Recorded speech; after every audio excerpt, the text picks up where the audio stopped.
பச்சை புடவைக்காரியாய் உன் தாய் மீனாட்சி நான் இன்று உன்னிடம் வந்திருக்கிறேன்.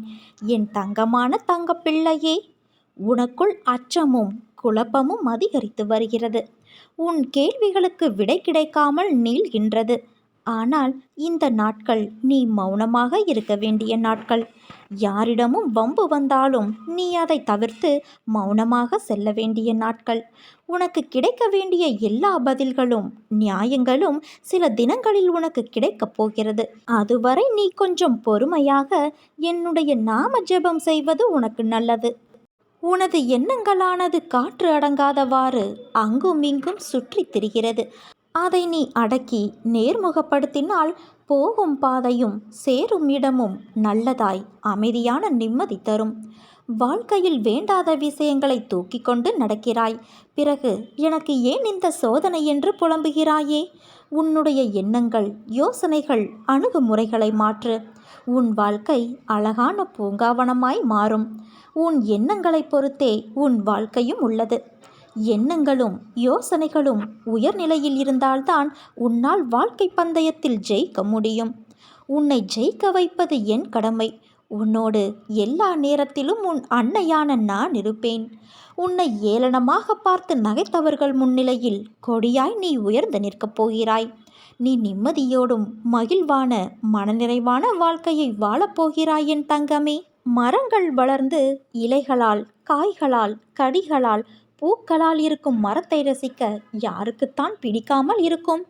ஆனால் அந்த நிலை வருவதற்குள் அந்த மரம் படும் பாடு தன்னையும் காத்து, தன்னை நம்பி நிழல் தேடி வரும் அனைவரையும் காத்து, தன்மேல் அடைக்கலமாய் தங்குவதற்கு வரும் உயிரினங்களையும் காத்து மிகப்பெரிய நிலைகளை கடந்து வருகிறது. அப்படி இருக்கையில் மனிதன் தன் நிலையில் வெற்றிகரமாய் நின்றிட எதிர்கொள்ள வேண்டியதும் கடினமாகத்தான் இருக்கும். சோதனையை தாங்கி நகர்ந்து வரும் அந்த சிறிது நேர போராட்டம்தான் உன்னை எப்படி என்று உனக்கே தீர்மானித்து காட்டும். ஒரு தாய் தன் பிரசவ வலியின் போராட்டத்தை தாங்கிய அந்த நிமிடங்களுக்கு பிறகு தன் உயிருக்கு மேலான குழந்தையை ஈன்று எடுக்கிறாள். தன் குடும்பத்தை தாங்குவதற்காக தந்தை எத்தனையோ போராட்டங்களை தாங்கி கொண்டு இருக்கிறார். இதே போல ஒவ்வொரு கட்டத்திலும் போராட்டம் இருக்கத்தான் செய்யும். அன்னையே, அப்படியென்றால் வாழ்க்கை என்றாலே போராட்டம்தானா என்றால் இல்லை. ஆனால் வாழ்க்கை என்றும் ஒரே கோட்டில் செல்லாது. அதை அடுத்த கட்டத்திற்கு எடுத்து செல்லும் நிலை பெரிது. அதற்கான சூழல் மாறுபடும். அதுதான் போராட்டமான நேரம். போராட்டங்கள் தான் வாழ்க்கையை வாழ கற்றுக் கொடுக்கும். அதைத்தான் உன் அம்மா நான் உனக்கு போதித்து வருகிறேன். நீ வெற்றி பெறுவாய் என் தங்கமே. இந்த போராட்டத்தில் நிச்சயம் நீ வெற்றி பெறுவாய். இந்த போராட்டம் வெற்றியடைந்தால் அடுத்து போராட்டம் இல்லையா என்றுதானே உன் கேள்வி. உன்னுடைய வாழ்க்கை அடுத்த கட்டத்திற்கு எப்பொழுதெல்லாம் செல்கிறதோ அப்போதெல்லாம் போராட்டம் தொடரும். இந்த போராட்டத்தின் வெற்றி என்பது மிக விசேஷமானது. எதனால் என்றால் உன் வாழ்க்கைக்கான முதல் தளமான போராட்டம்தான் நீ இப்போது எதிர்கொள்வது. அதில் வெற்றி பெற்றால் பக்குவம் என்ற பொக்கிசமாக மாறுவாய். அதனால்தான் உன் அன்னையான நான் கூறுகிறேன். என் பரிபூரண அருளும் ஆசீர்வாதமும் அன்பும் பெற்ற என் செல்ல பிள்ளை நீ. வாழ்க்கையில் நீ பயணிக்கும் ஒவ்வொரு நாளும் ஒவ்வொரு பக்கங்கள். அவற்றுள் சிரிப்பு, கண்ணீர், சந்தோஷம், கோபம், கஷ்டம், வெற்றி, தோல்வி, ஆசை, நல்லது கெட்டது என எல்லாம் நிறைந்துதான் இருக்கும்.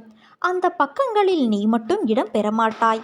எல்லா உறவுகளும் கதாபாத்திரங்களும் அதில் இடம் பெறும். அவர்களால் உனக்கு கிடைத்த அன்பு, கிடைக்காத அன்பு, நிலையில்லாத அன்பு, உண்மையான அன்பு என பல பரிமாணங்கள் இடம் பெற்று இருக்கும். ஒரு அன்பு விலகும்போது ஏற்படும் வலி, ஒரு அன்பு கிடைக்கும்போது ஏற்படும் சந்தோஷம் என பல வர்ணங்கள் கொண்டது.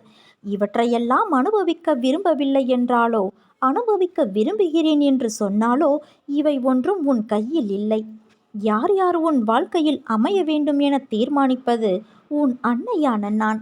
இதற்கும் எவற்றிற்கும் நீ காரணமில்லை. புரிகிறதா? உறவுகள் என்றால் சண்டைகளும் மனக்கசப்பும் வருவது இயல்புதான். ஆனால் அதற்காக என் வாழ்க்கையை நான் தனியாக வாழப்போகிறேன் என்று சொல்வது அர்த்தமற்றது. முதலில் கூறியபடி உன் வாழ்க்கையில் என்ன நடந்தாலும் அதற்கு என் சம்மதம் வேண்டும். அதனால் தனித்து வாழப்போகிறேன் என்று புலம்பாதே.